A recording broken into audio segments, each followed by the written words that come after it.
Good morning my dear student. बेटा last lecture में हम लोगों ने ऑस्मोटिक प्रेशर पे चर्चा की गई थी। ऑस्मोटिक प्रेशर क्या होता है बेटा?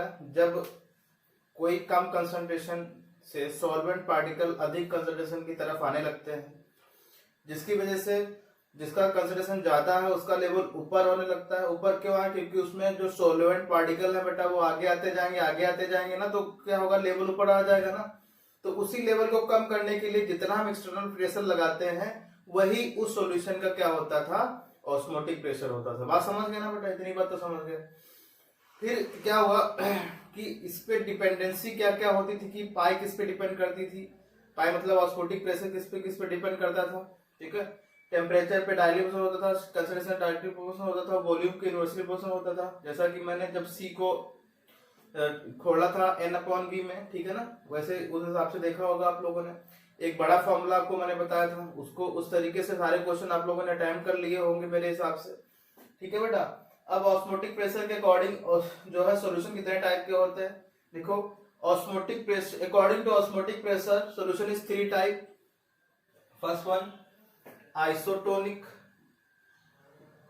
Isotonic, isotonic. दूसरा है हाइपरटोनिक, और तीसरा है बेटा हाइपो, हाँ हाइपो है यहाँ पे, हाइपोटोनिक, हाइपोटोनिक, और तीसरा है हाइपरटोनिक। ठीक है, तो पहला लिखोगे isotonic, isotonic solution, isotonic solutions बोलेंगे बेटा, क्योंकि इसमें दो सॉल्यूशन होते हैं। दो सॉल्यूशन होंगे जिनका ऑस्मोटिक प्रेशर और बेटा कंसंट्रेशन समान होता है, वो आइसोटोनिक प्रेशर कहलाते हैं। लिखो इसमें solution having same osmotic pressure, solutions having same osmotic pressure and same concentration are called isotonic, क्या बेटा? Isotonic solutions. जैसे मान लो कि बेटा कोई सॉल्यूशन है, दो सॉल्यूशन है, solution one and solution two. मान लो ये सॉल्यूशन 1 है, सॉल्यूशन 2 है। ठीक है बेटा, तो इसका पाई 1 और इसका पाई 2 दोनों क्या होने चाहिए? इक्वल होने चाहिए। सिमिलरली इसका C1 इसका C2 दोनों इक्वल होने चाहिए। तभी ऐसे सॉल्यूशनों को हम लोग क्या कहेंगे बेटा? आइसोटोनिक सॉल्यूशन कहेंगे। ठीक है, बात समझ गए? ऐसे सॉल्यूशन को क्या कहेंगे? आइसोटोनिक सॉल्यूशन कहेंगे। फिर दूसरा क्या होगा बेटा? दूसरा क्या आता है? हाइपोटोनिक। हाइपोटोनिक सॉल्यूशन क्या होगा? हाइपोटोनिक सॉल्यूशंस, हाइपोटोनिक सॉल्यूशंस क्या होंगे बेटा? बोलो, लिखो। Solution one having less osmotic pressure than solution 2। Solution 1 having less osmotic pressure than solution 2, यानी कि सॉल्यूशन 1 क्या होगा? सॉल्यूशन 1, और इधर सॉल्यूशन क्या बेटा? सॉल्यूशन 2। तो जो पाई 1 होगा बेटा ये लेस देन होना चाहिए पाई 2 से। जब पाई 1 पाई 2 लेस देन होगा तो C1 भी लेस देन होगा किससे बेटा? C2 से, क्योंकि पाई 1 ही डायरेक्टली प्रोपोर्शनल होता है ना बेटा C2 से। ये मतलब पाई ही कंसंट्रेशन के डायरेक्टली प्रोपोर्शनल होता है। जिस तरीके से पाई का मान बढ़ता जाएगा घटता जाएगा, उसे ही कंसंट्रेशन का मान भी घटता बढ़ता जाएगा। अब आ जाओ कौन सा? Third point, hypotonic, hypertonic solution. Solutions लिखो बेटा इसमें। Solution 1 having higher osmotic pressure than solution 2। Solution 1 having higher osmotic pressure than solution 2। यहाँ पे क्या लिखोगे? सॉल्यूशन 1 है बेटा, इधर सॉल्यूशन क्या है? 2 है। इधर पाई 1 क्या होगा? ग्रेटर देन होगा किससे? पाई 2 से। C1 होगा ग्रेटर देन किससे? C2 से। अब एक चीज समझ लो बेटा, इस पे क्वेश्चंस थोड़ा थोड़ा आ सकते हैं। जैसा इस पे आइसोटोनिक पे एक बार क्वेश्चन आया हुआ है जिन्होंने बताया है ए 4% solution of a sugar is isotonic with 30% solution of an unknown organic substance. Calculate the molar mass of the unknown solution. इसमें मैं क्वेश्चन आपको भेजूंगा, इस पे आपको कर लेना, ठीक है ना। इस पे एक बार क्वेश्चन आया, लेकिन आपको कंडीशन याद रखनी है भाई, आइसोटोनिक क्या होता है, हाइपरटोनिक क्या होता है, वो ऑब्जेक्टिव में भी आ सकता है, ठीक है ना। ये किसके लिए इंपॉर्टेंट है बेटा, ये ऑब्जेक्टिव के लिए इंपॉर्टेंट है। ऑब्जेक्टिव जो क्वेश्चंस होते हैं ना बेटा, मल्टीपल चॉइस वाले, वो वाले, ठीक है ना। अब नया टॉपिक लिखो बेटा, reverse osmotic pressure. Reverse osmotic pressure,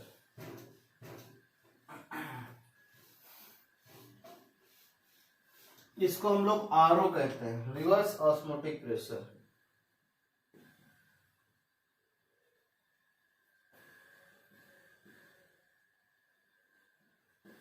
reverse osmotic pressure,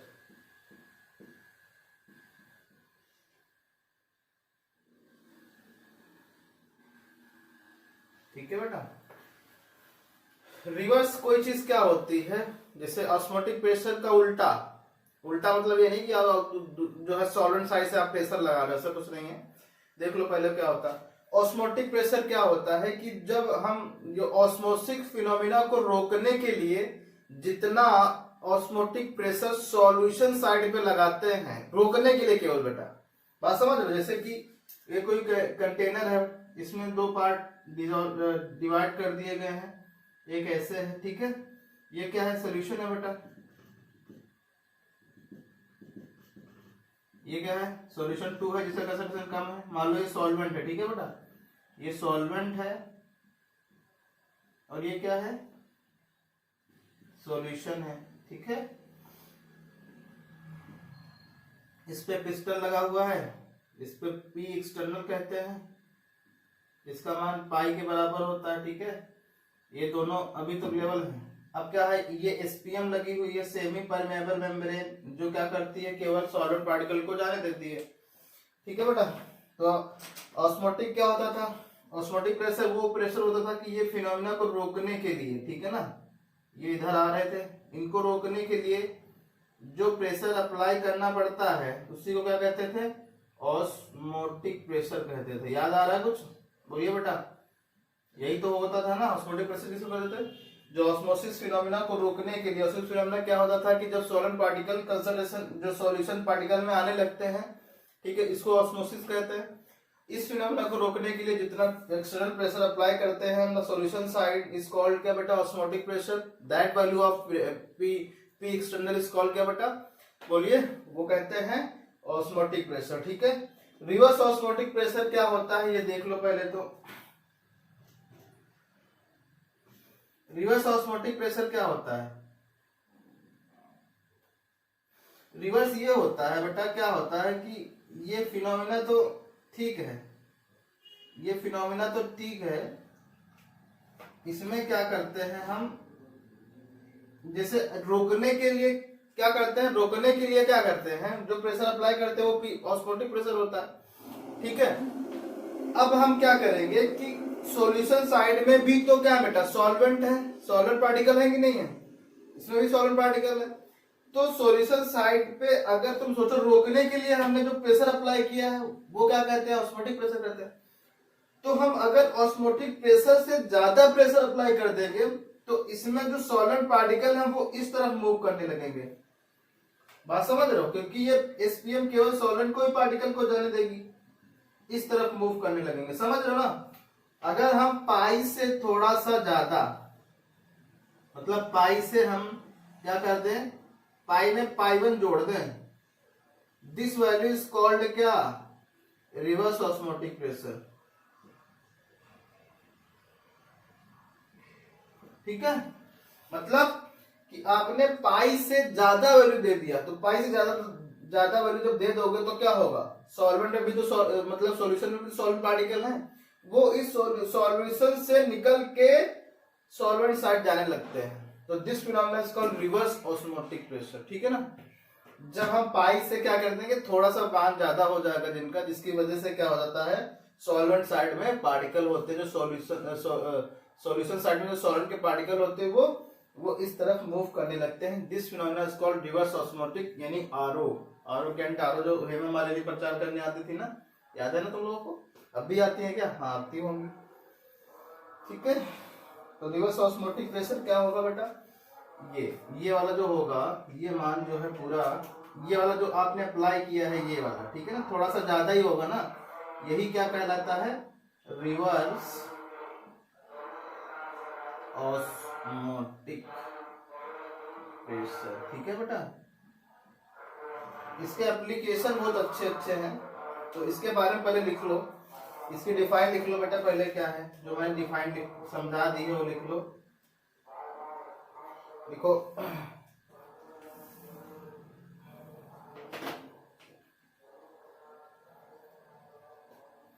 लिखो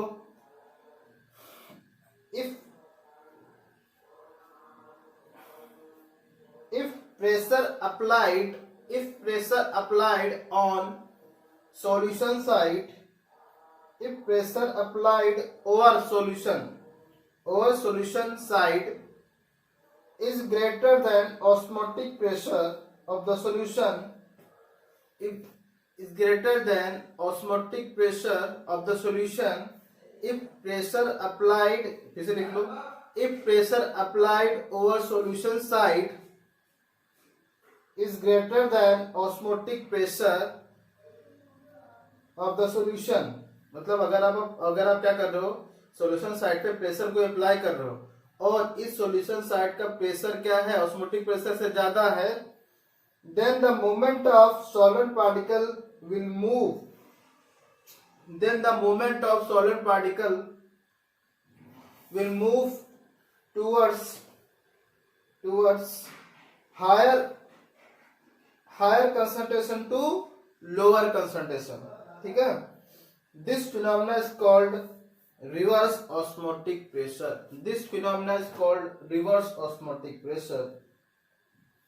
And applied pressure, नहीं बेटा, this phenomena is called reverse osmosis लिखना, and applied pressure is called reverse osmotic pressure. बात समझ रहे हो कि अगर हमको क्या करना है बेटा, कि प्रेशर से ज्यादा क्या करना है, अगर ऑस्मोटिक प्रेशर से ज्यादा हम लोग क्या करेंगे, सॉल्यूशन का प्रेशर जो ऑस्मोटिक प्रेशर होता है उससे ज्यादा हम प्रेशर अप्लाई कर देते हैं, तो हायर कंसंट्रेशन से लोअर कंसंट्रेशन की तरफ मूवमेंट होने लगता है।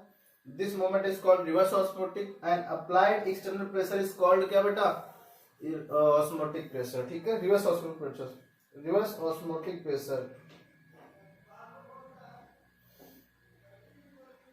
इसका जो है मेन सबसे ज्यादा जो है अप्लाइड यहाँ पे किया जाता है, लिखो application of reverse osmotic pressure, application of reverse osmotic pressure कहाँ कहाँ करते हो बेटा, बोलो। एक तो प्योरिफिकेशन ऑफ वाटर करते हैं, प्योरिफिकेशन ऑफ वाटर क्या करते हैं बेटा, एक तरफ क्या करते हैं, एक तरफ जैसे आपने पानी जो जिसमें अशुद्धियां हैं वो रखोगे, एक तरफ पानी वो रखोगे जो क्या है प्योर है बेटा, एक तरफ क्या रखोगे इम्प्योर वाटर। अब क्या करोगे, पिस्टन है, पिस्टन क्या करता है पाई प्लस पाई 1, और यही मान क्या हो जाएगा, ये ज्यादा अप्लाई होगा तो यहाँ पे जो पानी होगा, पानी के पार्टिकल होगा वो उस पानी में मिक्स हो जाएंगे ना बेटा, and this phenomena is called reverse osmotic. ये प्योरिफिकेशन करते हैं, इससे हम समुद्र का पानी भी प्योरीफाई कर सकते हैं, सी वाटर को, यानी प्योरिफिकेशन ऑफ वाटर कर सकते हैं।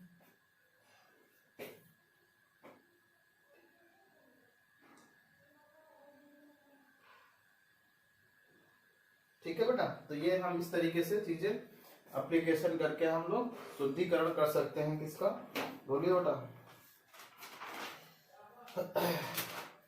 वाटर का, समुद्र वाटर का। ठीक है,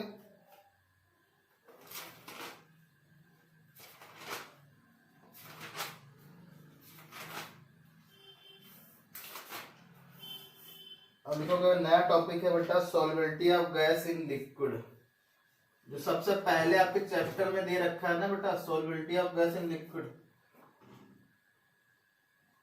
solubility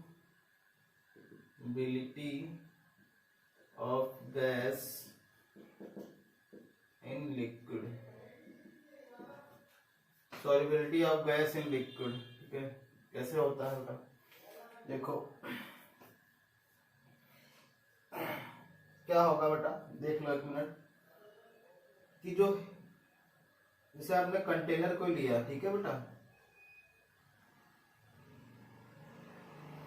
कंटेनर को लिया है, इसमें पानी भरा हुआ है, ठीक है बेटा, पानी है भरा हुआ है और इसमें आपको गैस को डिसॉल्व करना है। जैसे ये पिस्टन है और यहाँ पे ये गैस भरी हुई है, ठीक है बेटा,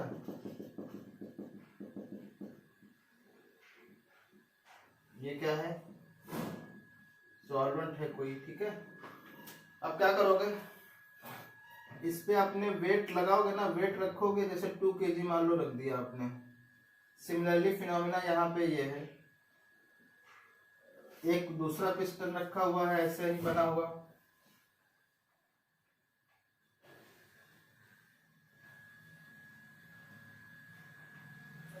यहाँ पे क्या भरा हुआ है, सॉल्वेंट भरा हुआ है बेटा,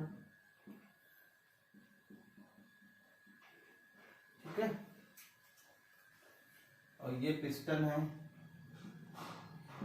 यहाँ पे गैस है, गैस समान रूप से भरी हुई है, यहाँ पे 1 kg है, ठीक है ना, ये पिस्टन है, ओके।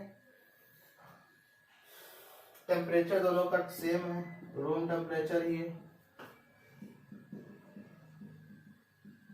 ठीक है। तब बताओ कि किसमें प्रेशर ज्यादा लग रहा है, यहाँ पे वेट ज्यादा बेटा ना, यहाँ पे प्रेशर वेट ज्यादा है, यहाँ वेट कम, क्योंकि 1 kg, यहाँ पे 2 kg। तो बताओ किसमें क्या होंगे बेटा, किसमें जो है वेपर प्रेशर ज्यादा, मतलब किसमें क्या होगा बेटा, गैस के पार्टिकल जल्दी निकल उसमें डिजॉल्व हो जाएंगे वाटर में, लिक्विड में, बताइए। तो आपने ये देखा कि यहाँ 2 kg लिखा हुआ है, ठीक है ना, तो क्या होगा कि धीरे धीरे ये क्या होने लगेंगे, इस गैस के पार्टिकल इस लिक्विड में डिजॉल्व होने लगेंगे। इसमें कम डिजॉल्व होंगे, लेकिन डिजॉल्व तो होंगे ना बेटा। क्यों कम होंगे, क्योंकि यहाँ पे 1 kg लिखा है, यहाँ प्रेशर कम लग रहा है, यहाँ पे प्रेशर ज्यादा लगेगा बेटा। तो प्रेशर ज्यादा लगेगा तो क्या होगा, बोलिए, बोलो क्या होगा, ज्यादा प्रेशर लगाओगे तो ज्यादा प्रेशर लगाओगे तो ज्यादा डिजॉल्व हो जाएंगे इसमें, कम प्रेशर लगाओ तो कम डिजॉल्व होंगे। अब एक चीज समझो पहले कि अगर हमको प्रेशर को ये हमने वेट कांस्टेंट कर दिया, बट हमने मोल फ्रैक्शन ऑफ गैसेस को क्या कर दिया, बढ़ा घटा दिया। मान लो इसके मोल है 10 मोल, इसके है 2 मोल, तो 10 मोल वाले पार्टिकल ज्यादा डिजॉल्व हो जाएंगे, नहीं हो जाएंगे, बोलो, बात समझ रहे हो ना। तो किसी भी या तो आप ऐसा कर सकते हो, या तो प्रेशर को अप्लाई कर सकते हो, और सिर्फ जो प्रेशर अप्लाई करोगे वो ज्यादा अच्छा रहता है ना, ज्यादा प्रेशर अप्लाई करो तो ज्यादा डिजॉल्व हो गई गैस इन द लिक्विड, ठीक है ना। तो सबसे पहले हेनरी ने बताया था बेटा, हेनरी ने अपना लॉ दिया था, हेनरी लॉ, ठीक है, हेनरी लॉ। हेनरी लिखो बेटा, solubility of A gas, solubility of a gas in a solution, solubility of a gas in a solution at constant temperature is directly proportional to mole fraction of the gas, is directly proportional to mole fraction of the gas, solubility of gas is directly proportional to mole fraction of the gas, ठीक है ना, mole fraction, ठीक है बेटा। तो Henry law ने क्या बताया था कि जो सॉल्युबिलिटी ऑफ ए गैस होती है वो डायरेक्टली प्रोपोर्शनल किसके हो जाती है, बोलिए बेटा, डायरेक्टली प्रोपोर्शनल हो जाती है mole fraction of the gas, solubility of gas is directly proportional to mole fraction of the gas, ठीक है ना। और ये mole fraction of the gas वो भी किसके डायरेक्टली प्रोपोर्शनल होगा बेटा, वो भी तो इसके हो सकता है ना भाई, जितना आप प्रेशर अप्लाई करोगे उतना है मोल फ्रैक्शन डिजॉल्व होंगे ना, दोनों इक्वेशन बराबर हो जाएंगी, नहीं हो जाएंगी बताओ। या इसको ऐसे लिख सकते हो, S इक्वल टू के एच एक्स ऑफ गैस, इसका भी हो जाएगा P इक्वल टू क्या, एच ऑफ गैस, ठीक है। तो इक्वेशन नंबर 1, इक्वेशन नंबर 2, ठीक है बेटा। तो इस तरीके से आप क्या कर सकते हो, पी एक्सटर्नल निकाल सकते हो, सॉल्युबिलिटी भी निकाल सकते हो, सॉल्युबिलिटी वाला फॉर्मूला अप्लाई करके निकाल सकते हो, ये भी निकाल सकते हो, जहां पे के एच क्या है बेटा, के एच है हेनरी कांस्टेंट, ठीक है ना, हेनरी कांस्टेंट है। और हेनरी कांस्टेंट का मान कैसे निकालोगे, के एच की यूनिट क्या होगी बेटा, के एच की यूनिट क्या होगी, के एच की यूनिट होगी P upon x of gas. इसकी यूनिट क्या होती है, प्रेशर की, एटीएम, एटीएम में तो होती है ना, यानी कि जो यूनिट प्रेशर की होगी, unit of pressure as unit of K H, यानी यूनिट ऑफ क्या बेटा, K H is equal to unit of pressure, ठीक है, वो इसी की हो जाएगी। क्यों इसकी यूनिट को क्यों कंसीडर नहीं किया, क्योंकि ये मोल यूनिट लेस है, ये तो रेशियो है दोनों मोल्स का, ठीक है। अब यहाँ पे अगर हम ग्राफ ड्रॉ करें between pressure and mole fraction of the gas, तो क्या कैसा ग्राफ आएगा बेटा, स्ट्रेट लाइन आएगा पासिंग थ्रू ओरिजिन, ये है गैस प्रेशर, ये मोल फ्रैक्शन ऑफ गैस, कैसा ग्राफ आएगा बेटा बताइए, ऐसा कुछ आएगा ऐसे, ये स्लोप जो होगा वो के एच होगा, क्योंकि P बराबर क्या है, P बराबर आपने जो इक्वेशन लिखी है वो के एच और x ऑफ गैस है ना, तो y बराबर कितना आ जाएगा बेटा, mx, और जहां पे x तो ये है गैस हो गई, और m किसके बराबर होगा, के एच के बराबर, यानी स्लोप के एच बता रहा हूँ, के एच बता रहा और ये x ऑफ गैस बता रहा, ठीक है बेटा। तो ये हेनरी कांस्टेंट है, इसके एप्लीकेशन है जो मैं आपको भेजूंगा वो आप लिख लेना, ठीक है ना। एप्लीकेशन बहुत ही इंपॉर्टेंट है, वो लिख लेना एक बार, ठीक है। अच्छा एक चीज बताओ, सॉल्युबिलिटी फॉर जो जो एक्सोथर्मिक रिएक्शन होती है, उसमें अगर सॉल्युबिलिटी हमको क्या करना है, गैस की सॉल्युबिलिटी बढ़ानी है, तो टेम्परेचर क्या करना पड़ेगा, एक्सोथर्मिक रिएक्शन में टेम्परेचर पहले से राइज रहता है, नहीं बेटा। तो अगर आपको गैस का प्रेशर बढ़ाना है, अगर आपको गैस को डिसॉल्व करना ज्यादा है उस लिक्विड में, तो आपको क्या करना है, मतलब आपको क्या करना पड़ेगा, टेम्परेचर को कम करना पड़ेगा। तो लिखोगे फॉर एक्सोथर्मिक रिएक्शन,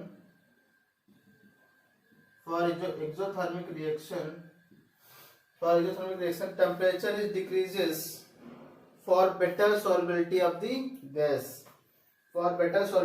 गैस, और क्या होगा बेटा, for endothermic reaction temperature increases for better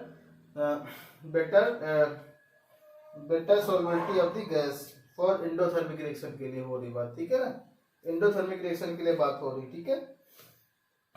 तो ये हो गया हेनरी लॉ, जो आप लोग एक बार पढ़ लेना, देख लेना किस टाइप के क्वेश्चन है उसमें, ठीक है, फिर पूछना जो भी आपको डाउट हो बेटा, ठीक है।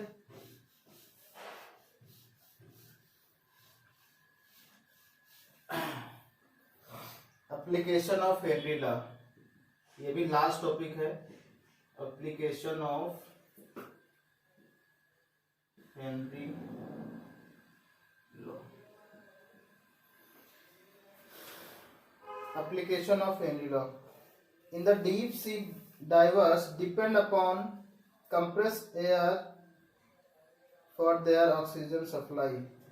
देखो बेटा, जो डीप सी वाले होते हैं, जो डीप मतलब जो डाइवर्स होते हैं ना, जो क्या करते हैं, जो समुद्र में गोता लगाते हैं, वो अपने ऊपर एक सिलेंडर ले जाते हैं ना बेटा, उस सिलेंडर किस लिए ले जाते हैं, उसमें कंप्रेस क्या रहती है, ऑक्सीजन रहती है with the helium and nitrogen gas, ठीक है, हीलियम और नाइट्रोजन गैस के साथ रहती है। ऐसा क्यों होता है, मैं पूरी डिटेल डिस्क्राइब कर चुका हूँ, उसमें देख लेना, पढ़ लेना कि किस तरीके से इसमें जो है क्यों ये मिक्सर होता है, अगर नहीं होगा तो क्या क्या आपको इफेक्ट होंगे, उसके क्या क्या उस इंसान को इफेक्ट होगा जो अगर ऑक्सीजन केवल ऑक्सीजन लेके ले जाएगा तो, ठीक है बेटा।